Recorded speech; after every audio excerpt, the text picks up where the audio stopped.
Néhémie, chapitre 5. Il s'éleva de la part des gens du peuple et de leurs femmes de grandes plaintes contre leurs frères les Juifs. Les uns disaient: Nous, nos fils et nos filles, nous sommes nombreux. Qu'on nous donne du blé afin que nous mangions et que nous vivions.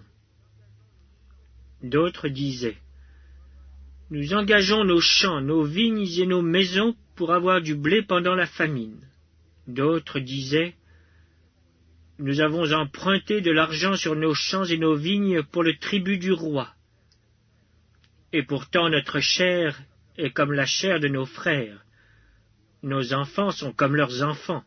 Et voici, nous soumettons à la servitude nos fils et nos filles, et plusieurs de nos filles y sont déjà réduites. Nous sommes sans force, et nos champs et nos vignes sont à d'autres. Je fus très irrité lorsque j'entendis leurs plaintes et ces paroles-là. Je résolus de faire des réprimandes aux grands et aux magistrats, et je leur dis: Quoi? Vous prêtez un intérêt à vos frères? Et je rassemblai autour d'eux une grande foule, et je leur dis: Nous avons racheté selon notre pouvoir nos frères les Juifs vendus aux nations. Et vous vendriez vous-même vos frères, et c'est à nous qu'ils seraient vendus. Ils se turent, ne trouvant rien à répondre. Puis je dis: Ce que vous faites n'est pas bien. Ne devriez-vous pas marcher dans la crainte de notre Dieu pour n'être pas insultés par les nations, nos ennemis? Moi aussi, et mes frères et mes serviteurs, nous leur avons prêté de l'argent et du blé. Abandonnons ce qu'ils nous doivent. Rendez-leur donc aujourd'hui leurs champs, leurs vignes, leurs oliviers et leurs maisons. Et le centième de l'argent, du blé, du moût et de l'huile que vous avez exigé d'eux comme intérêt. Ils répondirent: Nous les rendrons, et nous ne leur demanderons rien. Nous ferons ce que tu dis. Alors j'appelai les sacrificateurs, devant lesquels je les fis jurer de tenir parole. Et je secouai mon manteau en disant: Que Dieu secoue de la même manière hors de sa maison et de ses biens tout homme qui n'aura point tenu parole. Et qu'ainsi cet homme soit secoué et laissé à vide. Toute l'assemblée dit Amen. On célébra l'Éternel, et le peuple tint parole. Dès le jour où le roi m'établit leur gouverneur dans le pays de Juda, depuis la 20e année jusqu'à la 32e année du roi Artaxercès, pendant 12 ans, ni moi ni mes frères n'avons vécu des revenus du gouverneur. Avant moi, les premiers gouverneurs accaparaient le peuple et recevaient de lui du pain et du vin, outre 40 sicles d'argent. Leurs serviteurs même opprimaient le peuple. Je n'ai point agi de la sorte par crainte de Dieu. Bien plus, j'ai travaillé à la réparation de cette muraille, et nous n'avons acheté aucun champ, et mes serviteurs tous ensemble étaient à l'ouvrage. J'avais à ma table 150 hommes, juifs et magistrats, outre ceux qui venaient à nous des nations d'alentour. On m'apprêtait chaque jour un bœuf, 6 moutons choisis et des oiseaux. Et tous les 10 jours on préparait en abondance tout le vin nécessaire.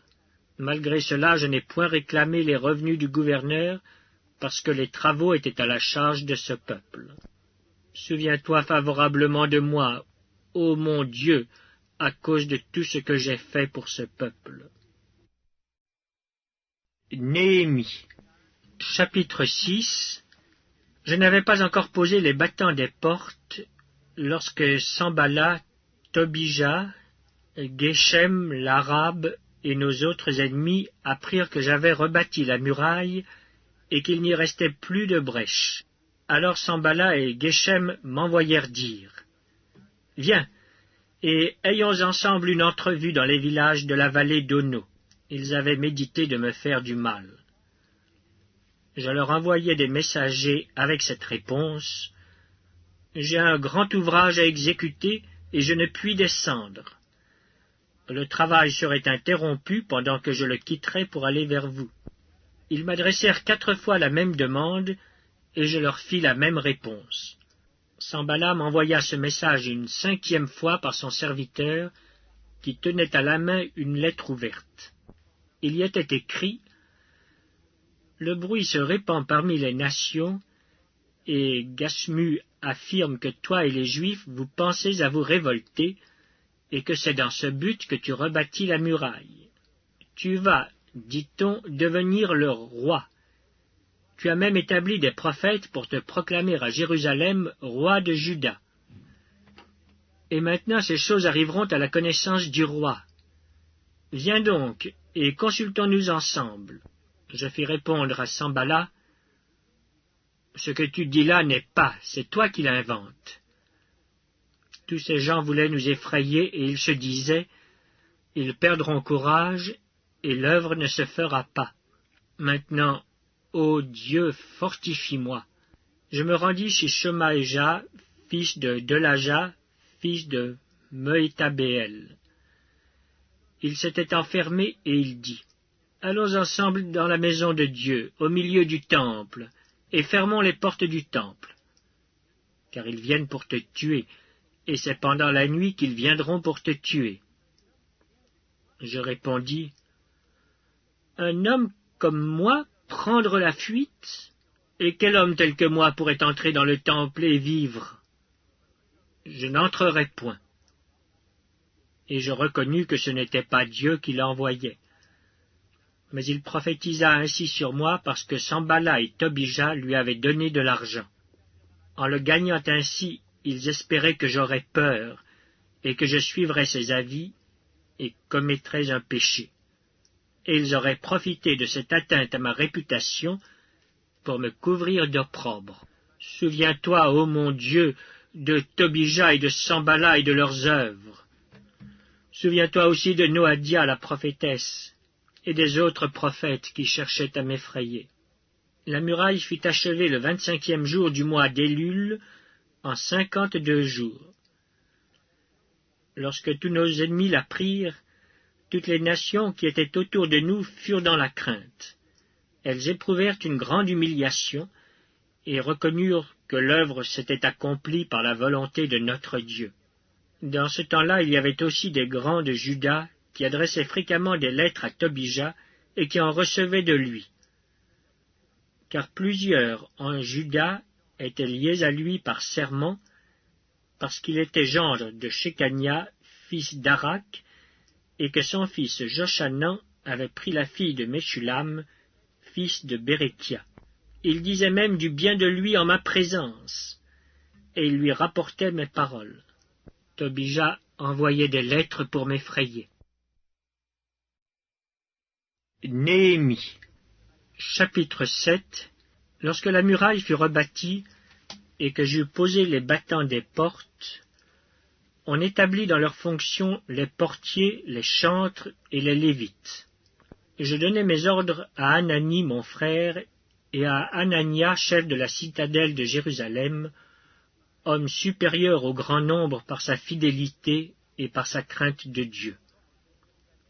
Je leur dis: Les portes de Jérusalem ne s'ouvriront pas avant que la chaleur du soleil soit venue, et l'on fermera les battants au verrou en votre présence.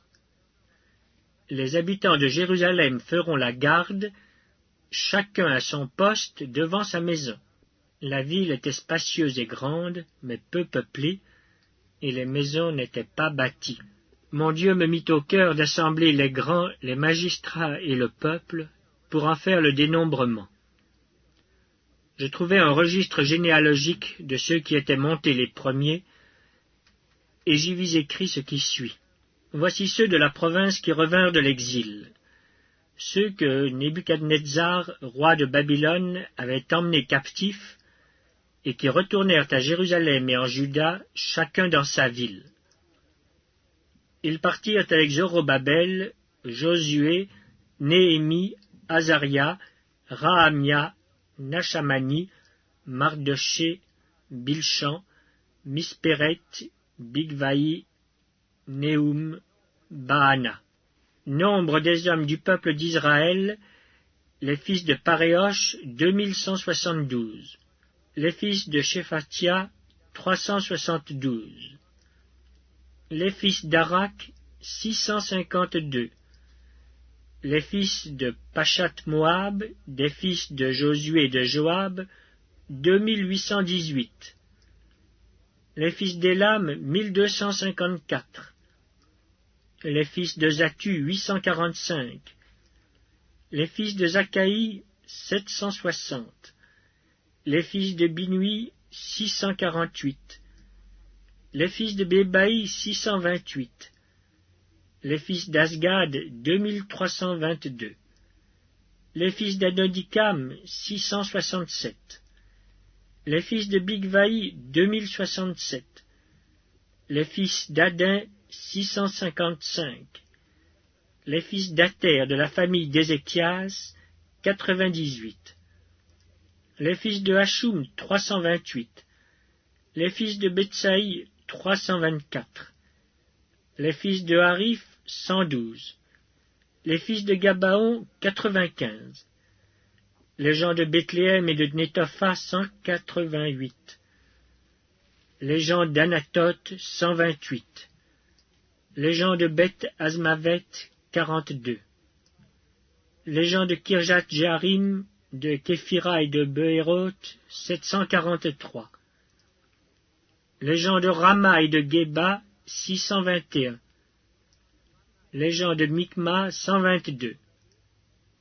Les gens de Bethel et d'Aï, 123. Les gens de l'autre Nebo, 52. Les fils de l'autre Élam, 1254. Les fils de Harim, 320. Les fils de Jéricho, 345. Les fils de Lod, de Hadid et d'Ono, 721. Les fils de Senaha, 3930. Sacrificateurs, les fils de Jedaïja, de la maison de Josué, 973. Les fils d'Imer, 1052. Les fils de Pachur, 1247. Les fils de Harim, 1017.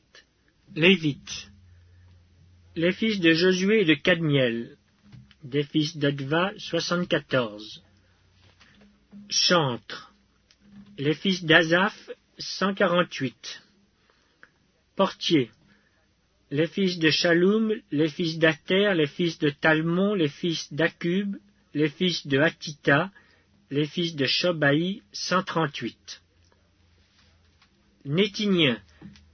Les fils de Tsisha, les fils de Azupha, les fils de Tabaoth, les fils de Kéros, les fils de Sia, les fils de Padon, les fils de Lébana, les fils de Hagaba, les fils de Salmaï, les fils de Hanan, les fils de Guidel, les fils de Gachar, les fils de Rehaja, les fils de Retsin, les fils de Nekoda, les fils de Gazam, les fils d'Uza, les fils de Pazéak, les fils de Bézaï, les fils de Meunim, les fils de Nephixim, les fils de Bakbuk, les fils de Akufa, les fils de Harur, les fils de Batslit, les fils de Meuida, les fils de Harsha, les fils de Barkos, les fils de la Sisera, les fils de Tamak, les fils de Netziak, les fils de Hatifa.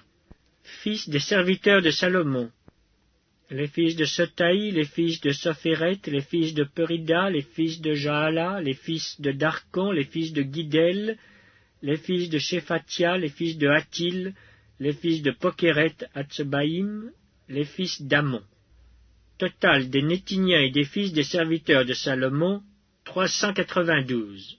Voici ceux qui partirent de Tel-Mélak, de Tel-Archa, de Kérubadon et d'Imer, et qui ne purent pas faire connaître leur maison paternelle et leur race, pour prouver qu'ils étaient d'Israël.